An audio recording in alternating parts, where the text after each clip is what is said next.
Það er einstaklega sigur í eitthvað sem að hlutlausöðu myndi bara kalla frábæra auglýsingu fyrir körfubolta á Íslandi. Hvernig er að fá að taka þátt í svona? Herri, þetta er bara æðislegt. Ég get ekki lýst í innan hátt sko, eftir svona leik sko. Það er búinn á því sko. Þetta er bara dreint sko, en frábær karakter í lokin að koma tilbaka og klára þetta restina. Það bara það sem Tyler hefur gert fyrir okkur í allt tímabilið. Sýndi bara hann er frábær. Hefur gert það í leikjum sem það tapar líka sko? Já, 100% og við áttum kannski þennan inni eftir mikla óheppni í síðustu vikur. Við executum bara vel undir lokin á þessi skilda og varnarleikurinn náttúrulega frábær á löngum köflum í leiknum. Ístum þeim út í hluti sem við vissum að þeir væru óþægilegir. Það hafðist. Frábært, það er ekki leikur nr. 1 en þetta er bara einn leikur.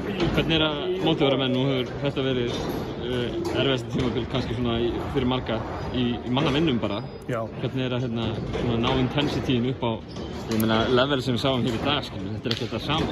Já, Darri hélt sko, ég var með gæsahúð eftir ræðinu Darri í klefa en ég held samt að þó við hefðum ekki sett neitt í klefa þá hefði samt verið þetta intensity. Bara að sögu þessar liða og allt sem liggur á baki þessari seríu og þá hefði var lítið að segja til að fá menn til að mæta svona í leikinu.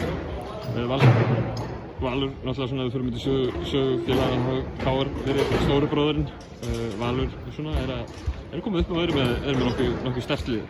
Sérðu fyrir að hér sé kannski að vera til einhvers konar einvígi tveggja sterkara liða í höfuðborginni? Má vel vera sko, við ætlum okkur allavega að stoppa það í ár. Já. Það var hreinu, við ætlum ekki að hleypa mjög fyrir stundur. Aðeins stuðningsmennunum, þeir mæta 20-30 mínútur fyrir leik, þeir byrja að tralla fyrir leik, alls konar skemmtilega nýðvísur, þeir hætti ekki fyrir 10 mínútur eftir leik. Hvað er þetta að segja um svona stuðning á kvölda? Ótrúlegt sko, bara magnað, bara takk Vesturbær, takk á fyrir að koma og styðja okkur svona, þetta var bara magnað. Og vonandi fáum við enn meiri stuðning bara á miðvikudaginn í DFL og ætlum að verja okkar heimavöll og komast 2-0 upp í sér sinni. Frábært, takk.